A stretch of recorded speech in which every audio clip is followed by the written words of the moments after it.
Antes de nós termos mais um tempo de oração, eu queria compartilhar algumas coisas que eu sinto que o Senhor ele tem para nos comunicar nessa noite. Se vocês puderem acender as luzes, queria que você abrisse sua Bíblia comigo em 1 Tessalonicenses, capítulo 3.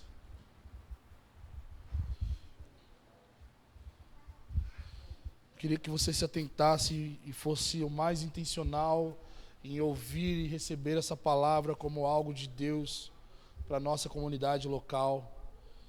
Que você prestasse atenção em tudo aquilo que eu falar nesse momento. Se você quiser anotar, se você quiser, depois nós vamos disponibilizar ela em nossos canais para você ouvir novamente. Mas permita agora abrir o seu coração para ouvir aquilo que Deus talvez queira solidificar, fazer com que seja fortalecido em nosso meio. Filipenses capítulo 3, versículo 9 diz assim: pois quanta gratidão podemos expressar a Deus por vós, diante de grande satisfação com que nos alegramos por vossa causa diante do nosso Deus, rogando continuamente noite e dia para que possamos ver o vosso rosto e suprir o que falta à vossa fé.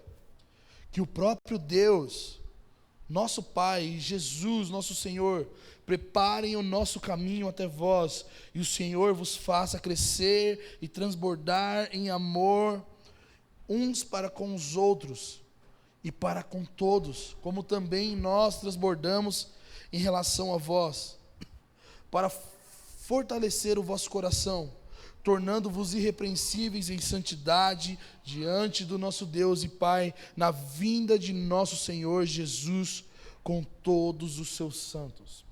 Sabe, uma coisa que esses dias eu estava orando e estava estudando a carta de Tessalonicenses, as duas cartas, e esse texto foi um texto que cativou muito o meu coração, sobre um crescer e um transbordar, um crescimento e um transbordar de amor que o Senhor havia depositado, ou era pedido por Paulo para que essa comunidade vivesse. Quando a gente olha para esse texto, a gente tenta entender o que está acontecendo nesse lugar.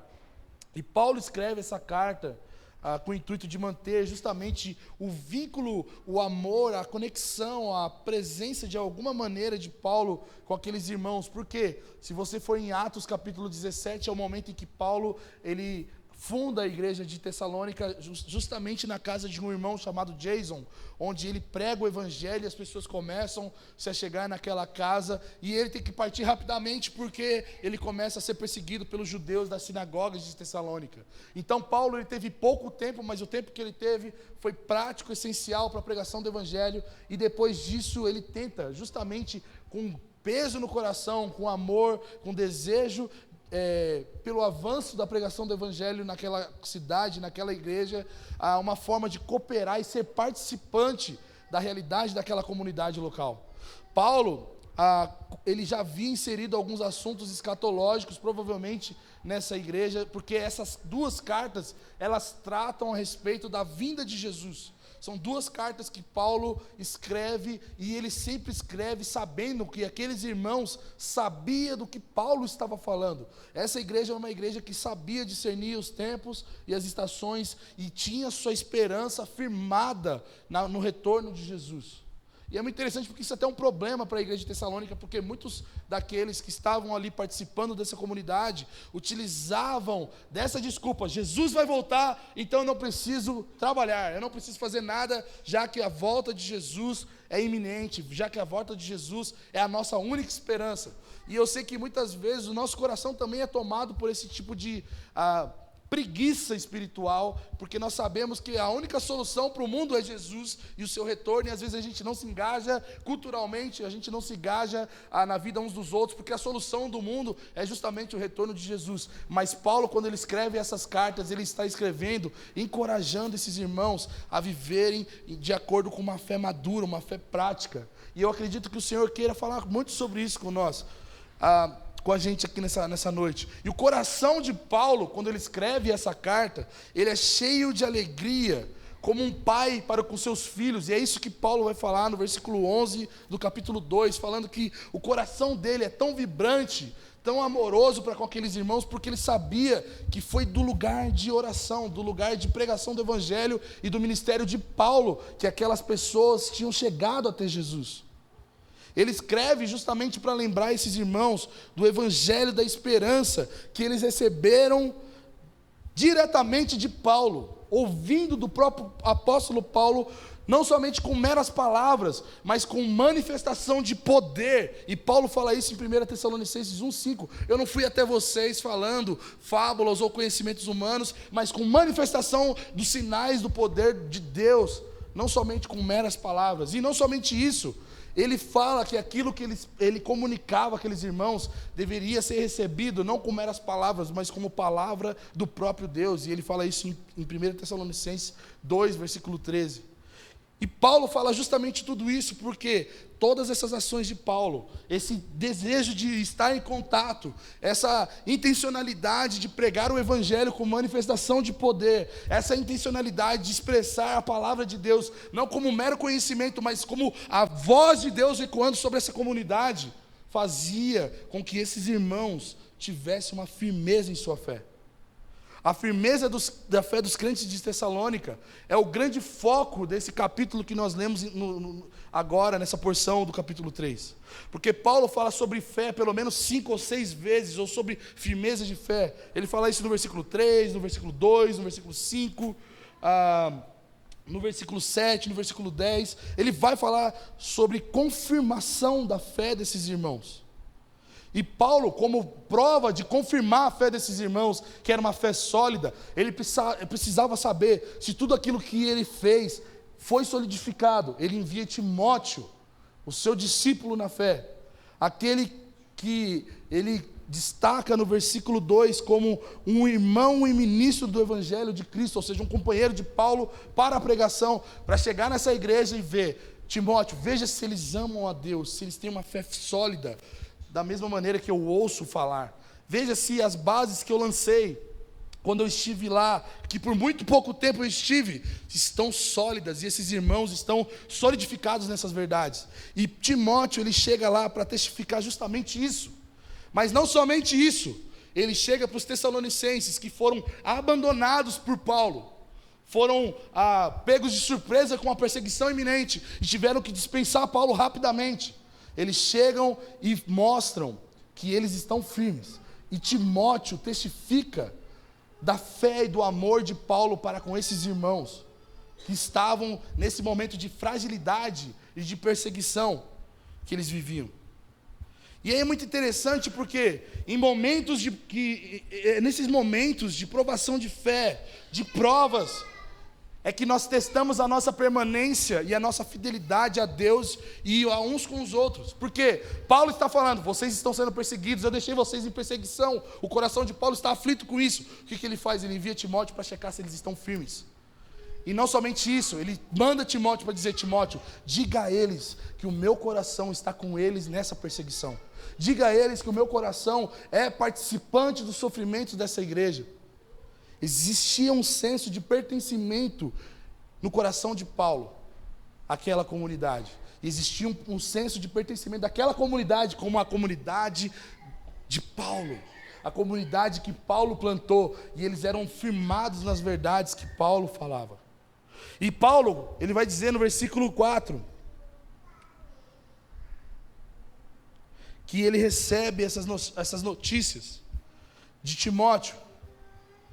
E ele recebe essa notícia não com um peso no coração, mas como boa notícia, porque esses irmãos estavam sendo fiéis, correspondendo ao Evangelho em meio às provações, entendendo que mesmo em meio às perseguições, as mesmas não poderiam e nem eram motivos de abandono ou de abraçar um estigma de rejeição do apóstolo Paulo, e nem de punição de Deus em relação a eles. Mas eles entenderam que aquelas perseguições, aquelas provações, eram meio para aprovar a fé deles, para testificar que eles estavam com a sua fé solidificada no Senhor.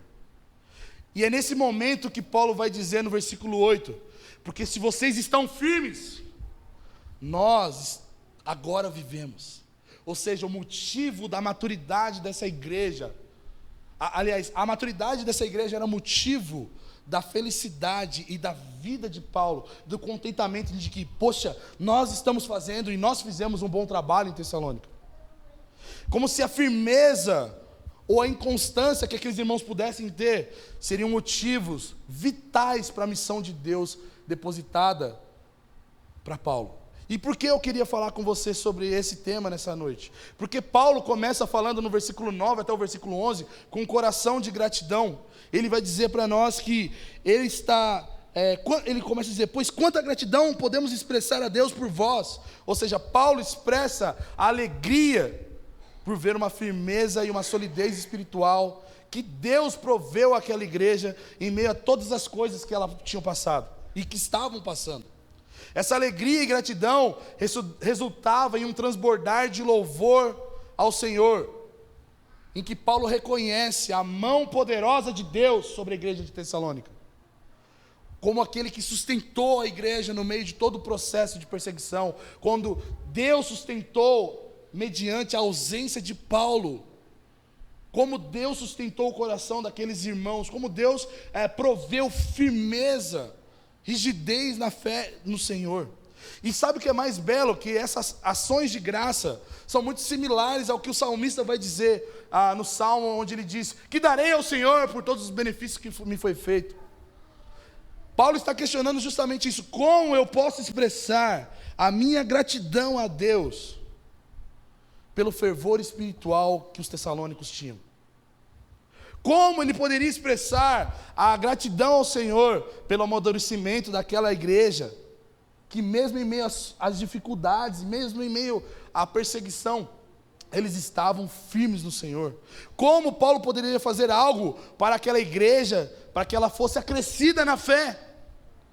Paulo reconhece quando ele faz esse tipo de questionamento, entendendo que nada do que foi feito em Tessalônica era prova, era resultado do seu ministério, ou da sua mão, ou do seu esforço, mas sim do próprio Deus fazendo com que aquela igreja crescesse para a sua glória.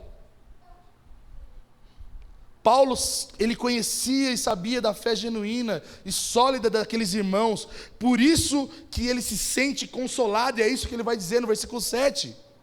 Ele vai dizer para nós que, por isso, irmãos, a vossa fé nos conforta em toda a necessidade e tribulação. Veja bem, Paulo quando escreve isso está falando, vocês estão passando por perrengue, mas nós também estamos passando por perrengue.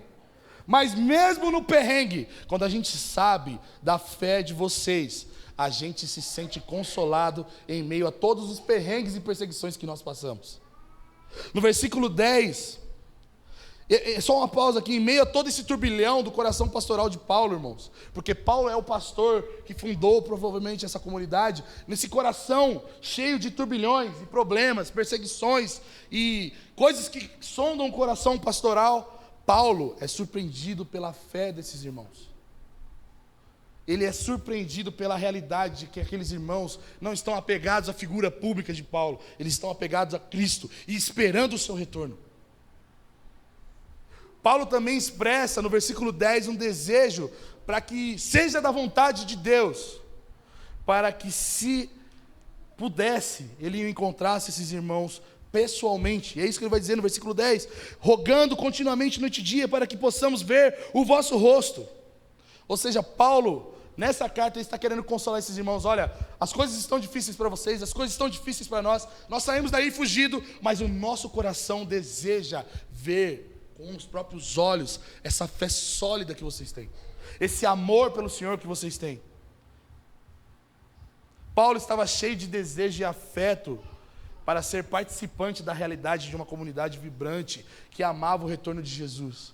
Eu ouso dizer que nenhuma outra igreja que Paulo plantou, ou nenhuma outra igreja nos tempos bíblicos, nós vamos ver uma clareza profética, como a igreja de Tessalônica tinha a respeito do retorno de Jesus, ao ponto de Paulo falar coisas extremamente escatológicas na maioria do seu conteúdo dessa carta. Ele fala sobre a ressurreição, ele fala sobre quando vai acontecer o retorno glorioso de Jesus, como acontecerá, como vai acontecer o aparecimento e o surgimento do anticristo. Essas coisas Paulo não fala em nenhuma outra igreja, mas ele sabia que a esperança dos tessalônicos estava firmada no dia do Senhor, e de que o Senhor é aquele que iria prover tudo para que eles chegassem nesse dia firmes.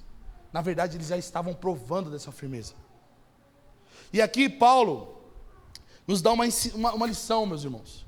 Porque quando ele está aqui no versículo 10 e no versículo 11, Paulo, ele começa a orar pedindo para que Deus Pai, o Pai que ama e sabe do que nós precisamos, ele ora pedindo a Jesus.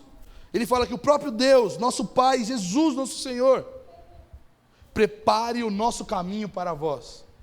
Ele pede ao Pai, ao Filho, o Filho que intercede por nós diante de Deus, que nos faz amigos de Deus, que venceu todo empecilho para que nós fôssemos apresentados a Deus. Se Jesus venceu o pecado, Jesus faça com que qualquer empecilho de Satanás, de logística, de finanças, seja vencido para que nós estejamos conectados e ligados a esses irmãos. Porque Paulo sabia que para estar com os tessalônicos, ele precisava da autorização e do favor de Deus para que eles estivessem juntos. Ele dependia de Deus para uma simples viagem, meus irmãos.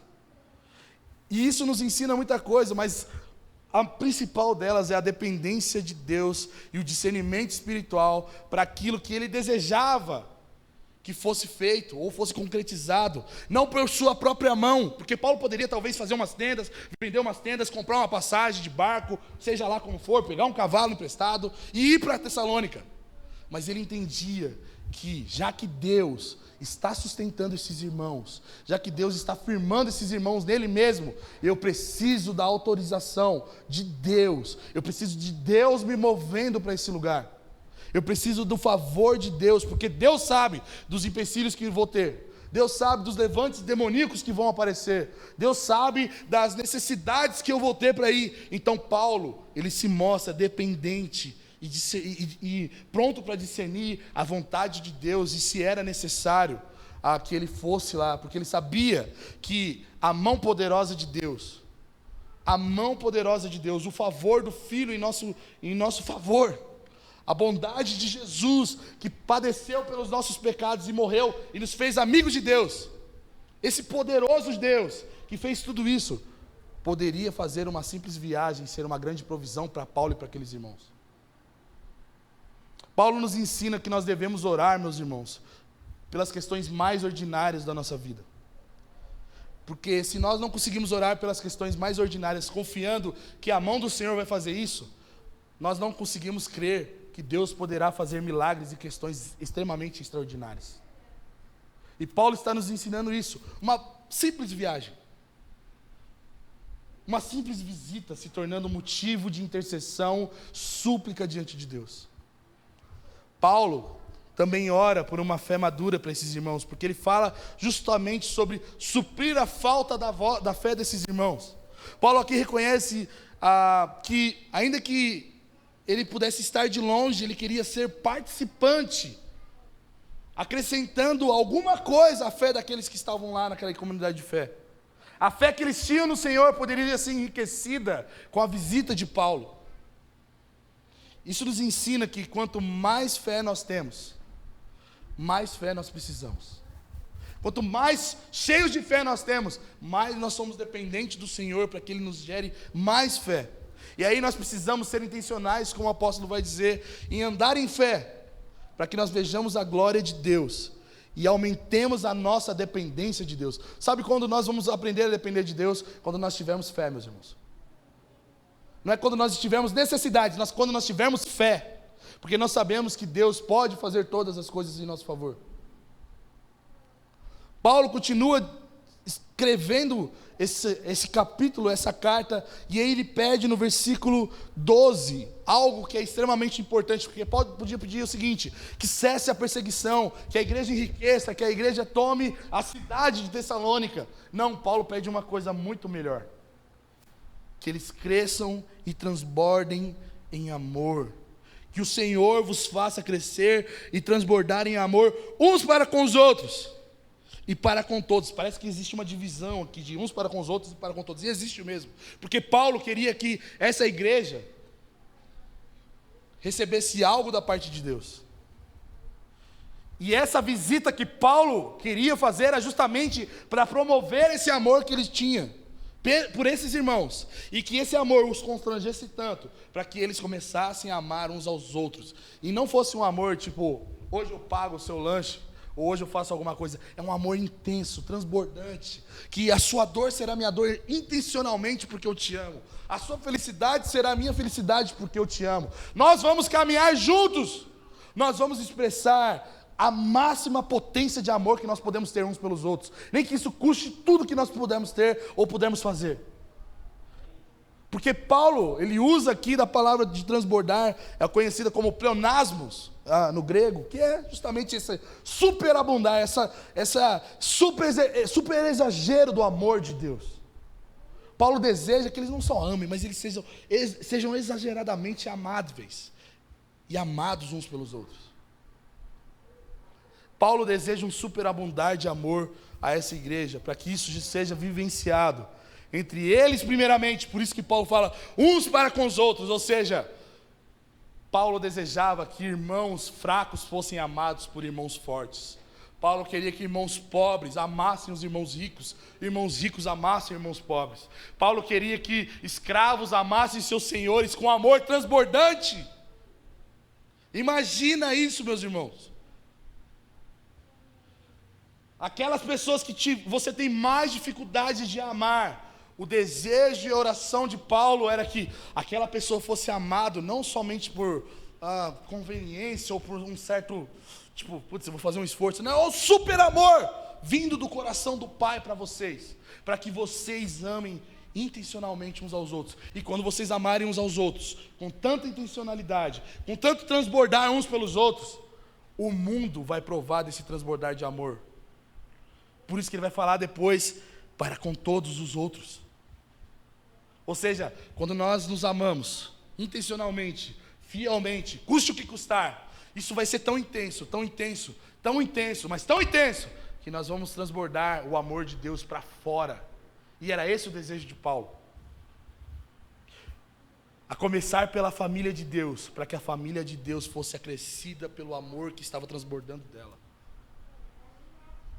No versículo 13, Paulo fala de uma outra coisa que ele pede, além de fortalecimento de fé, além de desejo para ir para essa cidade, e além do amor transbordante. Porque a partir do momento que vocês se amarem tanto, e for transbordante, vocês amando uns aos outros, vão amar outras pessoas, vai acontecer algo nessa igreja. Ele vai dizer que eles sejam, para fortalecer o vosso coração, para que haja fortalecimento no coração, no interior dessa igreja, fazendo com que eles se tornem irrepreensíveis em santidade diante do nosso Deus e Pai, na vinda do nosso Senhor Jesus com todos os seus santos. Mais uma vez Paulo aponta para a necessidade da igreja estar com seu coração alinhado em relação ao retorno de Jesus. Por quê? No dia do retorno de Jesus, o que vai contabilizar, o que vai ser evidenciado, não são as grandes estruturas que essa igreja poderia ter, mas o amor que os santificou e fez com que eles fossem apresentáveis diante de Deus como irrepreensíveis. Paulo sabia que o fruto do transbordante amor uns pelos outros resultaria em unidade, resultaria em força. E isso expressa a glória de Deus, isso expressa a santidade do nosso Deus. Uma igreja forte é uma igreja que se ama. Uma igreja que se ama é uma igreja que preza pela santificação do Senhor uns nos outros. E eu queria finalizar com algumas coisas que eu sinto que o Senhor talvez queira falar para a gente nessa estação de transição que nós estamos vivendo. A primeira coisa que nós somos tentados é que nós achamos que por vivermos em um momento de mudança, nós estamos sendo fortalecidos em Deus, porque nós estamos indo para um prédio maior. O que não é necessariamente algo ruim, o que também não significa que Deus não está fazendo isso, meus irmãos. Mas o maior fruto do fortalecimento para a nossa igreja será a nossa fé aumentando, será o nosso amor aumentando e a nossa santidade aumentando nos próximos dias. Nós podemos virar uma mega church, mas a evidência da presença de Deus, a evidência da saúde de Deus em nós, não é a mega estrutura. mas sim se nós estamos amando uns aos outros. Se a nossa fé não está sendo solidificada em coisas abaláveis. Se o dia ruim é um dia ruim e você quer abandonar tudo, só porque é um dia ruim. O Senhor quer que nós sejamos fortalecidos em fé, fortalecidos em santidade, fortalecidos e transbordantes em amor uns pelos outros, porque isso vai expressar a santidade de Deus em nós, isso vai forjar o nosso caráter uns com os outros. Nós precisamos também, uma segunda coisa que eu sinto que nós precisamos aprender com Paulo, é que nós precisamos orar pelas coisas ordinárias, as coisas mais simples da igreja. E nós estamos em um momento de tantas necessidades, gente, tantas necessidades grandes, ao ponto de nós falarmos: Jesus, isso não vai dar certo, como coisas pequenas. Talvez o Senhor quer nos ensinar a orar pelo lápis de cor da salinha das crianças. Senhor, provê o lápis de cor. Senhor, provê a plantinha que nós vamos precisar. Senhor, nos dá uma lata de tinta. Senhor, nos dá um pedreiro bom para trabalhar na obra, porque isso está difícil. Está difícil achar mão de obra, gente. Mas se nós não apresentarmos essas coisas mais ordinárias, nós vamos ter problemas. Porque nós vamos achar que nós estamos produzindo as coisas pelas nossas mãos. Mas quem produz alguma coisa, ou produz amor, santidade, fortalecimento, é o próprio Deus. Paulo, ele se pega feliz por isso, porque não foi ele que proveu amor uns para com os outros, mas o Espírito de Deus dessa igreja, o conhecimento de Deus dessa igreja. Não foi Paulo que solidificou essa igreja nas verdades da fé, mas o próprio Deus que solidificou essa igreja. Se nós não soubermos contar com Deus nas coisas simples, nós estamos com uma fé pequena para viver milagres em nossa igreja. E nós precisamos hoje, urgentemente, depositar nossa fé no Senhor. Nós precisamos nos posicionar em fé. Eu sei que os nossos desafios são grandes, eu sei que a nossa fé é pequena, mas está na hora então, já que a nossa fé é pequena, de sermos fortalecidos em fé nessa noite. Essa reunião de oração é justamente para isso. Senhor, nos dá fé, porque dinheiro nós não temos, e nós não temos como fazer dinheiro. Nós não somos jogadores do Tigrinho, nós não somos bandidos, nós não temos favor de político, nós temos Deus. Amém. Nós temos o Senhor, e se nós temos o Senhor, nós vamos ter o que nós precisamos. Nós vamos nos mover em fé, sabendo que tudo que nós precisamos será suprido pelo Deus, que tem todas as coisas em suas mãos, inclusive a nossa comunidade de fé. A terceira coisa que nós aprendemos é que nós precisamos aprender a ter uma fé madura. Uma fé que alegra o coração do pastor, não só eu, mas do Senhor. Sabe, gente, Paulo fica feliz de ver que esses irmãos estão enraizados em Deus, estão firmados no Senhor, têm uma fé abundante, têm uma fé madura. E essa fé é o que vai fazer com que a gente se engaje na obra poderosa de Deus, naquilo que Ele está fazendo em nossa comunidade. E não fazendo com que nós tenhamos um coração titubeando em dúvida, será que isso era de Deus para nós? Questionando coisas fúteis. E por que eu falo isso? Em momentos de transição como nós estamos vivendo, nós somos levados a questionar e não ser participantes daquilo que Deus está querendo fazer conosco, em nós. E é por isso que eu quero dizer para você, nós precisamos aprender a ter uma fé madura. Porque essa fé faz com que nós sejamos participantes do plano eterno de Deus sendo realizado na cidade de Varginha, na igreja de Magodei, na simples igreja de Magodei. Mas não é sobre a simplicidade da igreja, é sobre a grandeza do nosso Deus. E sobre nós confiarmos tanto que o nosso Deus é grande, que nós vamos nos engajar na missão do Senhor. Nós vamos realmente lavar carros como nunca vamos lavar. Nós vamos vender rifas, vamos fazer o que tem que ser feito. Porque nós sabemos que não é sobre uma denominação, é sobre um Deus todo-poderoso que nos chamou para sermos sua família. Esse engajamento não é porque o pastor vai te manipular, não é porque alguém vai ficar em cima de você, é porque você tem fé no Deus que te salvou, no Deus que supre todas as nossas necessidades em glória, na vontade de ver a mão poderosa de Deus agindo no nosso meio, quando todos os recursos, todas as respostas não forem mais positivas para nós. E de repente nós vemos Deus fazer algo. Essa fé, esse desejo por Deus fazer algo em nosso meio, vai fazer de nós participantes desse momento que nós estamos vivendo de transição. E a última coisa, não menos importante, mas eu diria que é a mais importante, é porque no meio de tudo isso, no meio de uma transição como nós estamos vivendo, nós tendemos a ter um coração que quer viver atualizações, upgrades, assim, não, vamos viver um novo nível, vamos viver novas coisas, um novo lugar, uma nova estação, um novo tempo, e realmente isso vai acontecer, mas uma coisa que não vai poder nos faltar nesse novo tempo, é o transbordante amor uns pelos outros. E sabe por quê, meus irmãos? Quando nós vamos para um lugar talvez maior, e graças a Deus, não é tão grande assim, né? Graças a Deus, porque isso guarda o nosso coração. Mas quando nós estamos nesse momento de transição, nós tendemos a abandonar coisas triviais, como amar uns aos outros, como a unidade.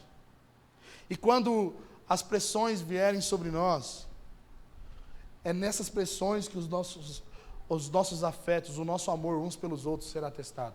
É quando nós estamos exaustos, quando nós estamos estressados, quando nós estamos preocupados, ou quando nós estamos passando por dificuldades em relação a tudo isso que nós estamos vivendo como transição, que o nosso amor é testado e provado. Se nós realmente amamos uns aos outros, essas dificuldades elas são minimizadas, porque existe tanto amor transbordando de nós, que nós vamos saber dividir os fardos uns dos outros. Nós vamos saber quando é hora de nós nos calarmos e quando é hora de nós consolarmos, quando é hora de nós abraçarmos e quando é hora de nós simplesmente chorarmos juntos.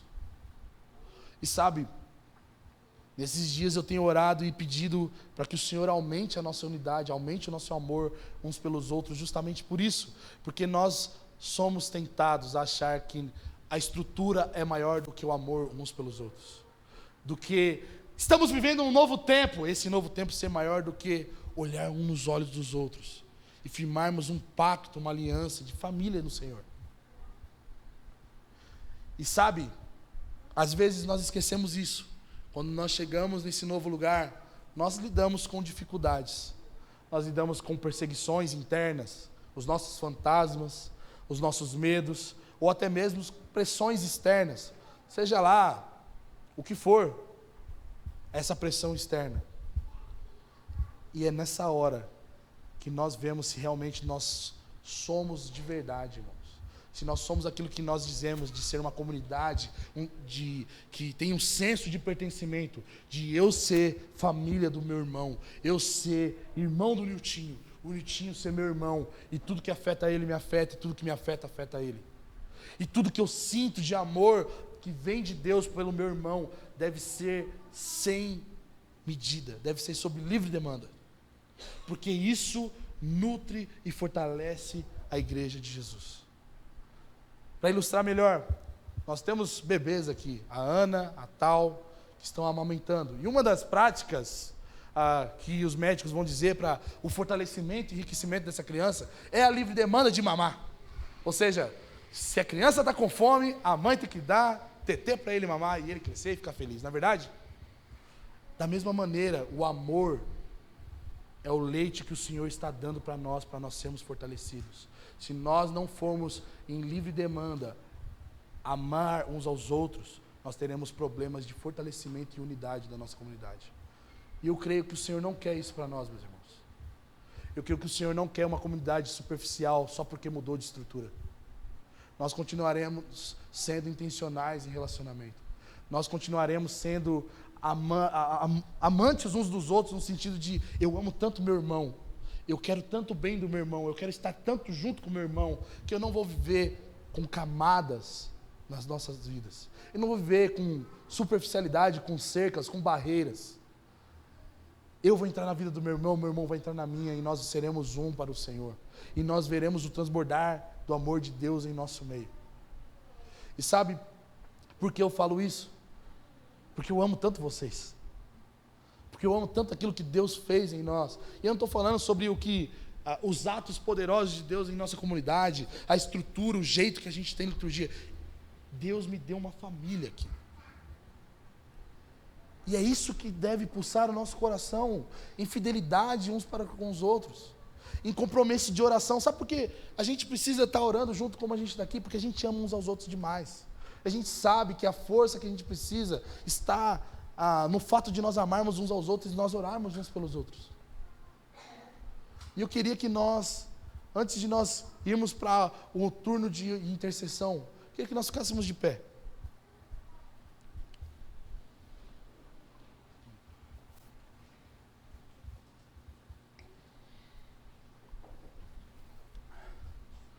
Nós precisamos amar uns aos outros, meus irmãos. Nós precisamos de um compromisso de fidelidade, de companheirismo, de unidade, de parceria, de carregar o peso uns dos outros. Antes de, talvez, fazer um montinho aqui, quem aqui talvez entrou aqui aflito no seu coração com alguma preocupação, ou com alguma questão de ansiedade, com alguma tristeza? Levante sua mão sem vergonha. Levanta bem alto. Isso. Quem estiver do lado desse irmão, vá até ele agora. E pergunte a ele, o que eu posso fazer, ou como eu posso orar por você nesse momento em relação a isso. Expresse sua causa. Se você não foi atendido, fica com sua mão levantada, por favor. Sai do seu lugar e veja uma mão que está levantada, por favor. Se talvez, tem muita gente num só, divide, mas seja intencional agora em orar por alguém. Pergunte o motivo dessa pessoa. Eu queria chamar alguém para orar pelo Jonathan e pela Laiane aqui. Eu sei que eles podem orar uns pelos outros como casal, mas é a hora de nós, como comunidade, ser participantes. Vem cá, Cadu, ora por ele. Vem cá, Adílio, ora por ele aqui. Vamos lá. Pergunte a essa pessoa como você pode orar por ela nesse momento.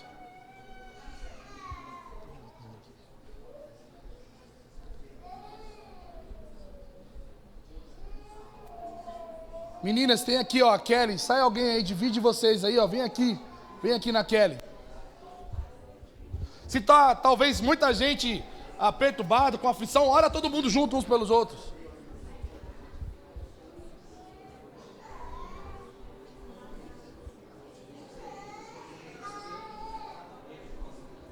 Senhor, faça crescer na nossa comunidade amor uns pelos outros, Deus.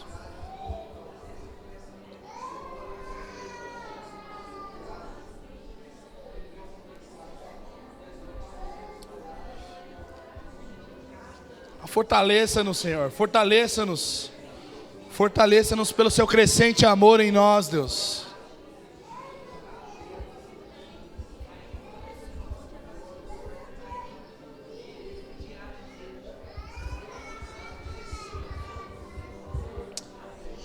Ó Deus, dá ao coração do nosso irmão para nós amarmos, Senhor.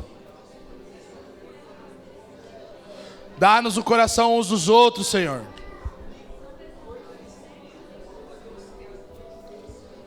Vem, Senhor. Transborda amor sobre nós, Senhor. Que o seu amor transbordante rompa com as diferenças, Senhor.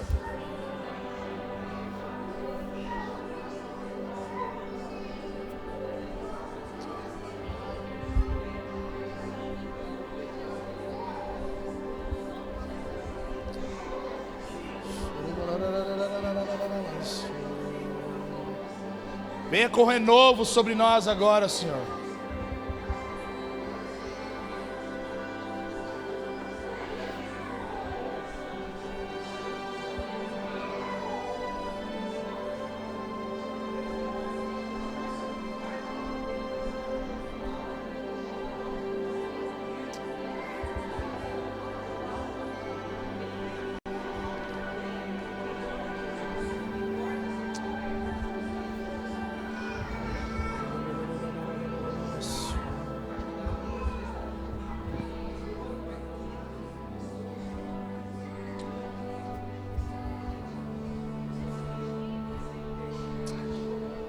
Fortalece-nos, Senhor. Fortalece-nos, Senhor.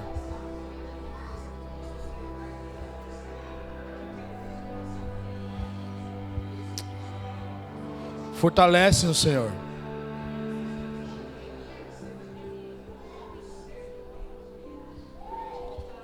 Fortalece-nos para a sua glória, Deus. Em nome de Jesus. Em nome de Jesus. Eu queria que nesse momento você fechasse seus olhos agora. Talvez seja algo bem diferente do que nós fizemos até hoje. Mas com seus olhos da fé, com os olhos da fé que o Senhor nos dá, comece a olhar para a comunidade que o Senhor está, para aquilo que o Senhor está fazendo em nossa comunidade, não somente em transição de um prédio para o outro, mas nas pessoas que o Senhor vai acrescentar, nos dons e ministérios que vão fluir. Nós precisamos de fé para ver isso. Então eu oro para que o Senhor encha você de fé agora. E peça, Senhor, fortalece e floresça a nossa igreja para a sua glória. Vamos lá, vislumbre aquilo que Deus vai fazer com os olhos da fé em nossa igreja. Se Deus vai aumentar a quantidade de cultos, se Deus vai fazer com que estruturas cresçam, se Deus vai fazer com que ministérios que estão talvez adormecidos sejam agora chacoalhados e acendidos pelo poder de Deus. Eu sinto que Deus vai fazer isso com pessoas agora, de que você vai começar a ver aquilo que Deus quer fazer em nossa comunidade, e Deus vai te dar um santo temor, uma santa inquietação, para que você seja participante disso, da mesma maneira que Paulo tinha o desejo de ser participante na fé madura dos Tessalonicenses. Então ore agora pedindo: Senhor, ajuda-nos, Senhor, aumenta a nossa fé. Vamos lá, vamos orar por isso.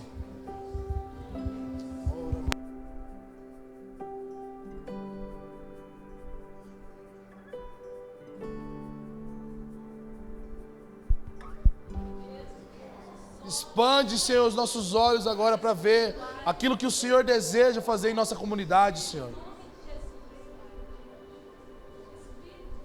Nos dá fé, Senhor.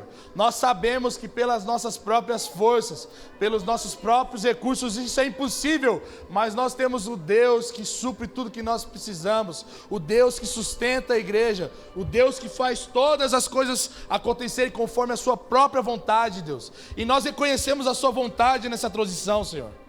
Nós reconhecemos a sua mão nos guiando nisso, Senhor. Que não seja somente uma visão da liderança, uma visão minha como pastor, mas que o seu povo comece a sonhar em chegar a sua vontade para a nossa comunidade, Senhor. Abre os nossos olhos, Senhor, expande os nossos olhos, Deus.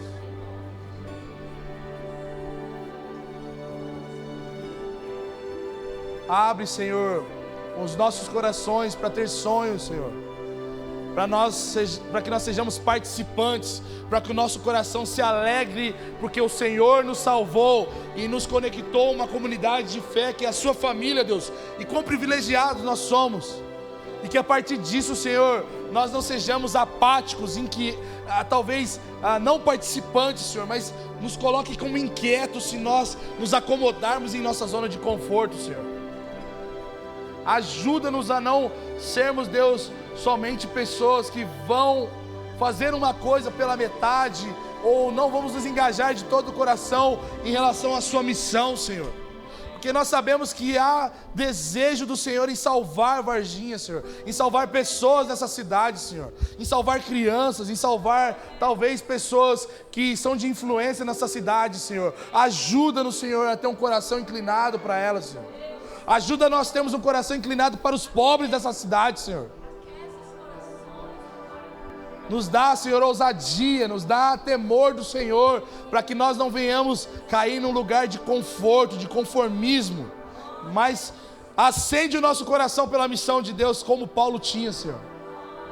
Acende o nosso coração para termos uma fé sólida e termos o desejo de partilhar essa fé sólida com irmãos mais fracos, Senhor. Em nome de Jesus, Senhor. Em nome de Jesus, Senhor. Tem misericórdia de nós, Senhor. Não nos deixe em nossas fraquezas. Não nos abandone em nossa incredulidade, Senhor. Ajuda-nos para a glória do seu nome, Senhor. Ajuda-nos para a glória do seu nome, Jesus. Dá-nos fé, Senhor. Dá-nos fé, Senhor.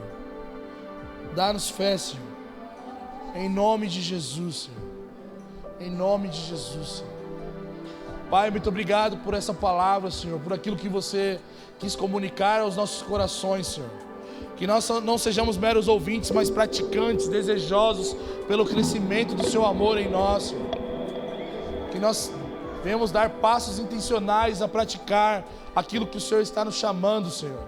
a termos uma fé sólida, a termos amor uns pelos outros, Senhor, a sermos cheios de graças e um coração grato por tudo aquilo que você está fazendo em nossa igreja, em nome de Jesus. Eu queria chamar os músicos aqui, nós vamos começar um turno de intercessão, baseado nisso que nós ouvimos. Eu queria chamar o Derek aqui, e eu queria que todos nós, de alguma maneira, nos engajássemos nesse momento. Se talvez você deseja orar, se você sente de orar por algum aspecto daquilo que eu compartilhei, procure o Derek, ele vai te ajudar, te instruir nesse momento em oração, em como você pode fazer isso. Procure a Ana Carolina também, ela que nos ajuda. Então, vamos ser intencionais em orar e pedir ao Senhor o seu fortalecimento, pedir que o Senhor promova mais fé, pedindo que o Senhor promova mais amor, unidade, e que isso fortaleça a gente em santidade para a glória do seu nome. Amém?